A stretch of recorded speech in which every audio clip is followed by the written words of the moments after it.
Beneath the veneer of skepticism, reality bears witness to chilling truths.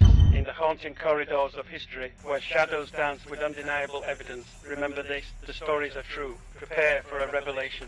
Where the supernatural is stripped of fiction, and the unknown is laid bare, are you ready to confront the undeniable? The stories are true, and the echoes of reality await. In the shadowed halls of Featherstone Castle, a tale unfolds like a chilling whisper from the past. Abigail Featherstonehoff, a reluctant bride, walked the cold stone aisle with a heart tangled in regret. The vows she uttered were not for the man before her, but for another. Ridley, a local boy who ignited the flames of her true passion. 17th century England, where the iron grip of familial arrangements left no room for choice. Baron Featherstonehoff, her father, orchestrated the union, binding Abigail to a local duke in unholy matrimony. The ceremony took place on a bright and deceptive day, concealing the darkness that would soon engulf Featherstone Castle. A grand banquet awaited the returning hunting party, but as daylight succumbed to the claws of night, the revelry turned to unease. The Baron, anxious and enraged, dispatched a search party into the abyss of his vast grounds. The hours stretched, and the cold winds whispered tales of impending doom. Horses returned, but not with the triumphant echoes of a successful hunt. Instead, they carried the anguished cries of the departed. Pinkenclough, a densely wooded realm, became the stage for a tragic confrontation. Ridley, consumed by love and despair, led a merciless ambush against the bridal entourage. In the brutal dance of steel, Ridley's love, Abigail, became an unwitting sacrifice. A sword, unsheathed in fury, pierced her, severing the thread of her mortal existence. Ridley, the last man standing, succumbed to the weight of his actions, ending his own tortured existence. The returning hunting party, no longer of the living, manifested as tortured apparitions. Wounds, missing limbs, and severed heads bore witness to the macabre tale that unfolded that fateful night. Abigail, with her belly torn open by her husband's blade, stood as a haunting reminder of the consequences of denying true love. Every 17th of January, their spectral presence echoed through the castle, a relentless reminder of the folly that had transpired. The Baron, deaf to the pleas of his daughter, suffered the torment of their wails until his own heart succumbed to the weight of his arrogance. But the horror did not end there. Ravenstone, near Pinkenclough, cradled the blood of Ridley as he breathed his last. Ravens, harbingers of death, feasted on the carrion and drank from the cursed stone. On every 17th of January, the ominous gathering of ravens would repeat, a dark communion with Ridley's blood, as they called for his lost love to join him in the afterlife. Perhaps, in a realm beyond ours, Abigail and Ridley now share an eternal feast, and the ghastly echoes that reverberate through Featherstone Castle are the twisted remnants of a love that death could not sever. Hold tight for the next one.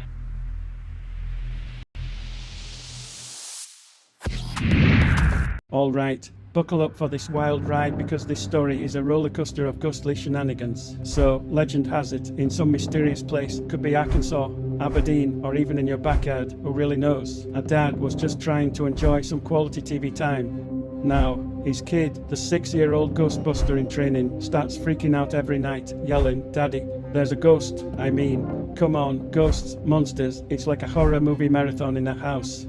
So, Dad, trying to catch up on his shows, throws a casual quiet at his kid and returns to the television. But, oh no, the little ghost spotter won't be silenced. Again, "Daddy, there's a ghost. Daddy, there's a ghost." Dad's blood pressure is rising faster than a cat video's view count on the internet.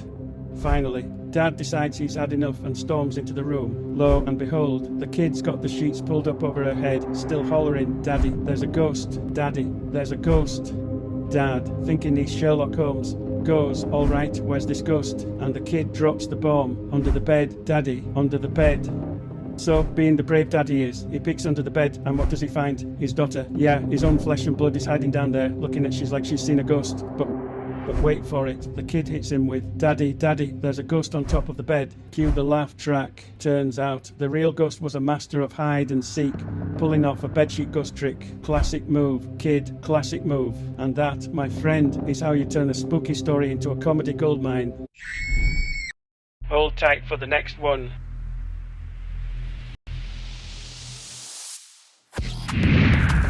Hey, buckle up because I've got a bone-chilling tale about ghouls, You know, those creepy beings that go bump in the night, ghosts, phantoms, poltergeists, spirits, wraiths. Pick your spooky synonym. So ghouls, they're not your average run-of-the-mill ghosts.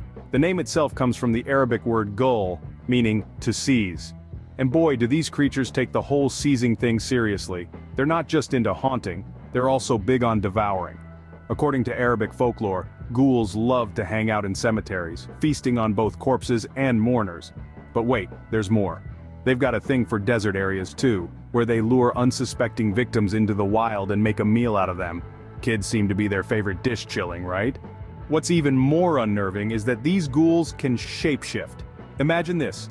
1 minute they're chowing down on someone, and the next, they're taking on the form of their victim to snack on their friends and family.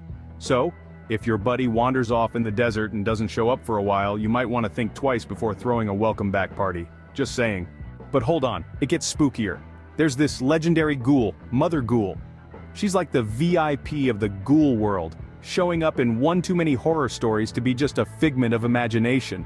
Rumor has it she's out to get men, tempting them, snatching them up, and poof, they're gone. So, if a guy in an Arab country mysteriously vanishes, chances are he fell into Mother Ghoul's clutches. And here's the kicker. Even if he comes back, you might want to play it safe. Don't open that door until you're absolutely certain it's not Mother Ghoul in disguise, hungry for another round of victims. Spooky, right? Keep an eye out for those desert wanderers. Hold tight for the next one.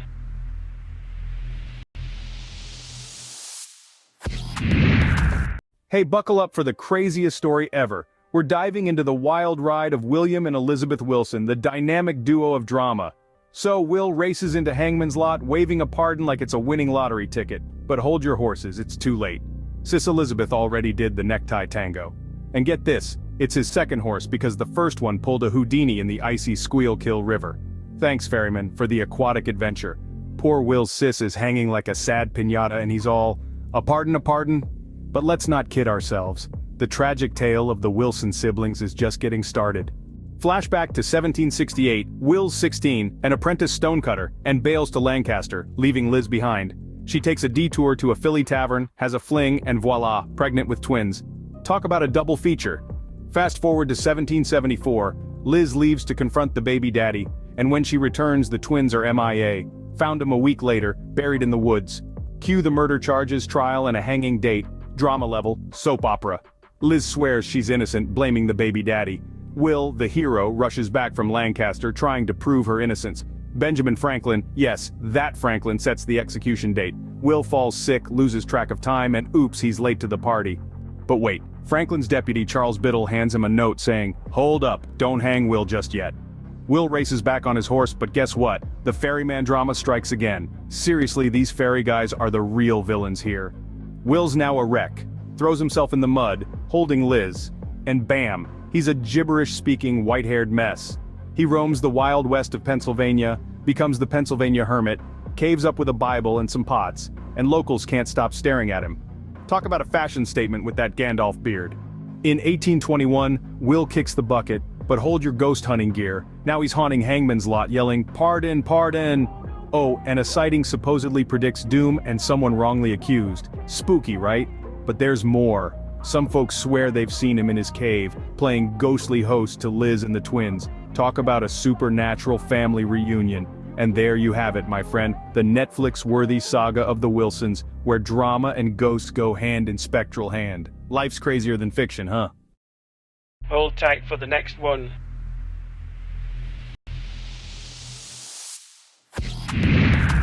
So, the Myrtles plantation built in 1796 by General David Bradford wasn't your typical B&B.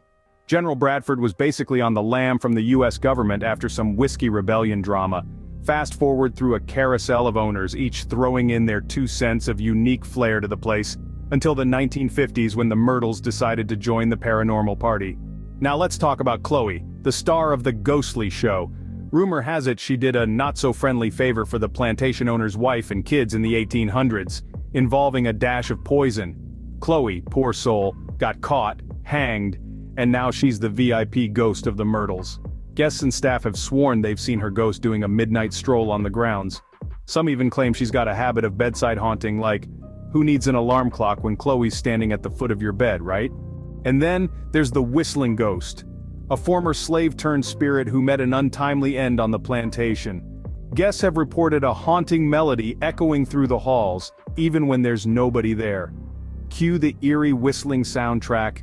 Now, the Myrtles isn't just about A-list ghosts. It's got a whole menu of paranormal incidents. Ghostly figures popping up, weird noises that make your hair stand on end, and cold spots that'll give you goosebumps. Some brave souls even claim they've been touched or grabbed by invisible hands. Talk about a hands-on haunting experience. But hold your spectral horses. Despite all the spooky shenanigans, the Myrtles Plantation isn't hurting for visitors. It's a hot tourist spot, offering guided ghost tours that make you question your life choices, and historical tours to balance out the eerie vibes with some good old plantation history. And the rooms? Luxurious, my friend. Each one a time-traveling capsule reflecting the plantation's rich past. Whether you're a ghost skeptic or a true believer, the Myrtles is undeniably fascinating. Gorgeous architecture, stunning gardens, and a history as rich as a chocolate fondue fountain. No wonder it's Louisiana's hottest haunt. So, if you're up for an adventure filled with history, luxury, and maybe a ghostly encounter or two, pack your bags and book a room at the Myrtles Plantation. Just make sure to bring your Ghostbuster gear. You might need it. Hold tight for the next one.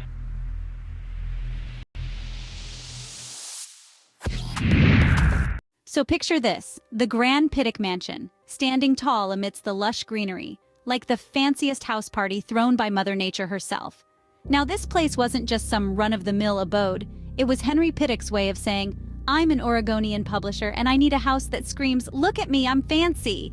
Back in 1914, construction kicked off, and let me tell you, it was a process slower than a tortoise on a leisurely stroll. Blocks of Tonino sandstone were hand-picked by a San Francisco architect, Edward Fulks, who probably had a subscription to Architectural Digest, because this mansion was like an art piece. It had all the gizmos and gadgets of the Time Central vacuum system, intercoms, fancy lighting, an elevator, and a fridge that could probably store a lifetime supply of ice cream. Now enter Georgiana, Henry's wife, who loved nothing more than being a socialite and tending to her rose gardens. She was the queen bee of Portland's upper class, creating the Rose Society and birthing the famous Rose Festival. Sadly, the duo had to part ways with their mansion in 1958 due to upkeep struggles, and things went south when the Columbus Day storm of '62 hit, almost turning the mansion into a bunch of fancy toothpicks. But fear not. The community rallied, raised $75,000 in the blink of an eye, and saved the day. The Pittock Mansion became a historic site, and Portlanders, being the eco-warriors they are, turned it into a prime spot for birdwatching, probably making it the only haunted house where the ghosts are avid birdwatchers. Now, Hollywood couldn't resist the allure of the Pittock Mansion. It starred in '77's First Love and a slasher flick called Unhinged in '82. You'd think being a movie star would be enough, but no, the mansion had its share of scandal too. Henry got caught up in a political mess in 1911, accused of waterline shenanigans. A feud with Will Dailey ensued, making Pittock the OG of political drama. Fast forward to the afterlife, and the Pittock Mansion is buzzing with ghostly gossip. Visitors report more spookiness than a Halloween party at a graveyard. Apparently, the upper rooms are the paranormal party zone, with the unmistakable scent of roses wafting through the air. Georgiana, the green-thumbed ghost, is probably still fussing over her blooms. But it's not just floral fragrances. There's a ghostly groundskeeper doing his spectral duties, and the sound of shovels hitting dirt echoes through the northern part of the mansion. Maybe he's a die-hard employee even in the afterlife, refusing to clock out. Now, if you're into a bit of furniture feng shui, you're in for a treat. Reports say the Pittocks might be doing some post-mortem redecorating. I mean, who wouldn't want to rearrange their furniture in the afterlife? And last but not least, there's a ghostly lady in a gown making fashion statements, appearing and disappearing like a ghostly runway model. One poor staff member got a surprise light show when all the lights in the mansion decided bedtime could wait. So there you have it, my friend, the Pittock Mansion, where history, hauntings, and a touch of Hollywood combine for a tale that's stranger than fiction and funnier than a ghost telling knock-knock jokes. Hold tight for the next one.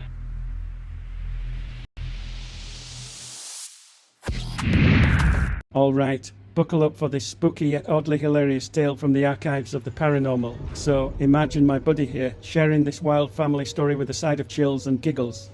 So, let's spill the beans. Yo, my mom, back in her teenage days, lived on a street straight out of a ghost story. I'm talking weird stuff happening left and right. Now, a few houses down from my mom's crib was this family dealing with some supernatural shenanigans.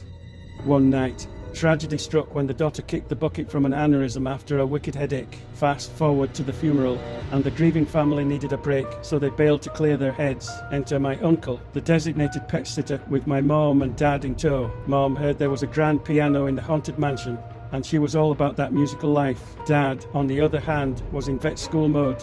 Now, they stroll into the eerie house, with my uncle and Pops heading to the basement for a furry creature check, and my mom making a beeline for the piano. She's tickling the ivories, having a grand old time when suddenly she feels something brushing against her ankles. First thought, stealthy cat on the loose, but no, she looks down and there's nada.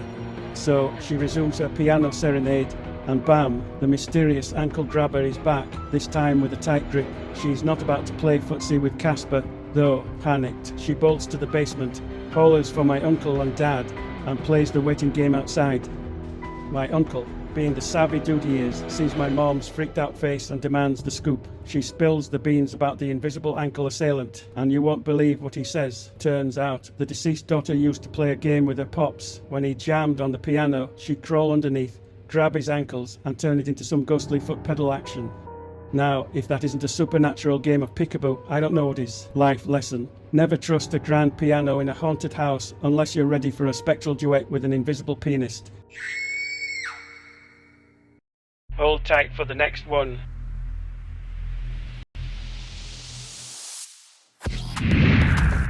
Okay, buckle up, because I've got a tale that'll make your spine tingle and your laughter bubble up. So there's this ambulance company, right? And they've got a ride that's basically the Scooby-Doo mystery machine of ambulances, Rig 12, cue the creepy music. Now there's this Reddit legend named Zerbo who used to roll with this haunted ambulance crew. Picture this, it's 3 a.m. They're in the middle of nowhere and it's darker than a black cat in a coal mine. Zerbo and their partner are chilling, catching some Z's. I mean, who wouldn't be napping in the dead of night, right? Suddenly Zerbo wakes up to a muffled voice, and they're thinking it's just their partner chatting away in dreamland. So, they pull the classic move of telling their partner to keep it down and shut their eyes. But plot twist, a dude's voice pipes up with, "Oh my God, am I dying?" Cue the dramatic gasps.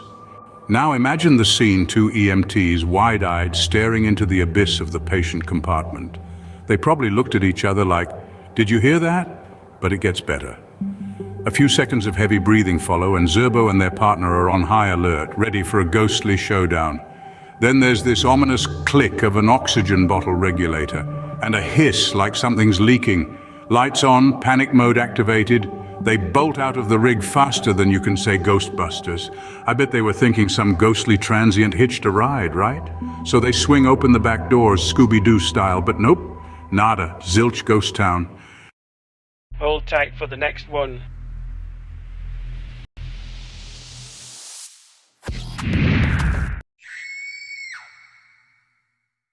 Lord of the Phantom and Poltergeist, Andrew Lloyd Webber's London mansion gets a visit from the ghostly choir. Oh, you won't believe what Lord Andrew Lloyd Webber spilled the beans on recently. So, picture this. The musical maestro himself, the genius behind Phantom of the Opera, claims he had a ghostly roommate in his London digs. Not just any ghost, mind you, a poltergeist. Yeah, like the mischievous spirit that likes to play pranks.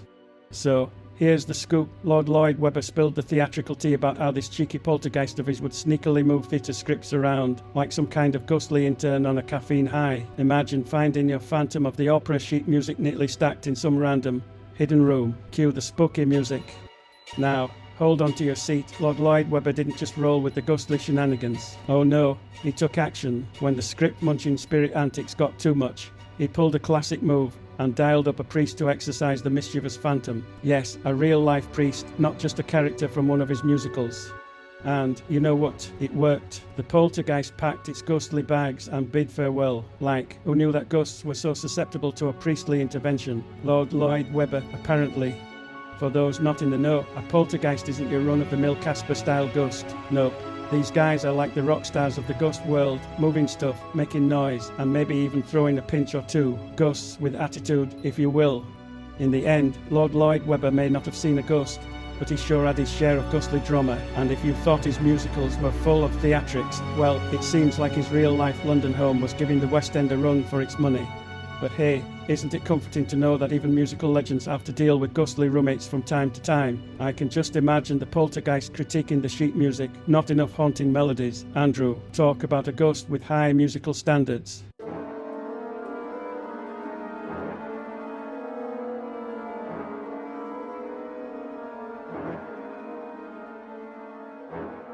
Hold tight for the next one.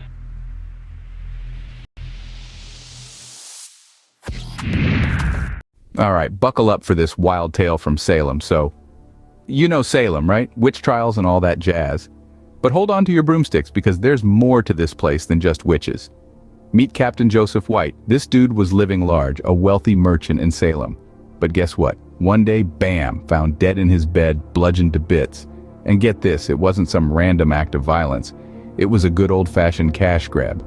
Giovanni Alabiso, the tour guide extraordinaire, spills the tea. Apparently these greedy brothers, Joseph and Francis Knapp, wanted a piece of Captain White's fortune. So they brought in their buddy Richard Crowninshield for a little DIY head-crushing operation. Picture this. It's late at night, Captain White's snoozing, and in comes Dick Crowninshield with a club.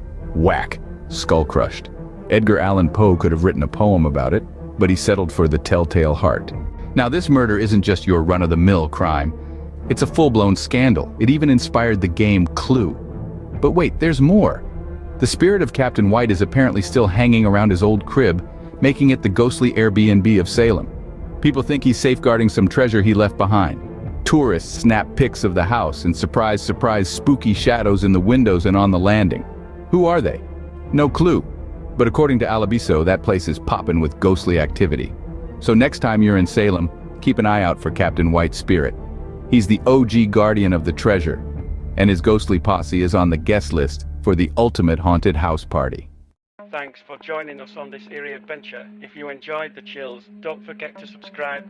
More mysteries await. Until next time, thanks for watching and stay curious.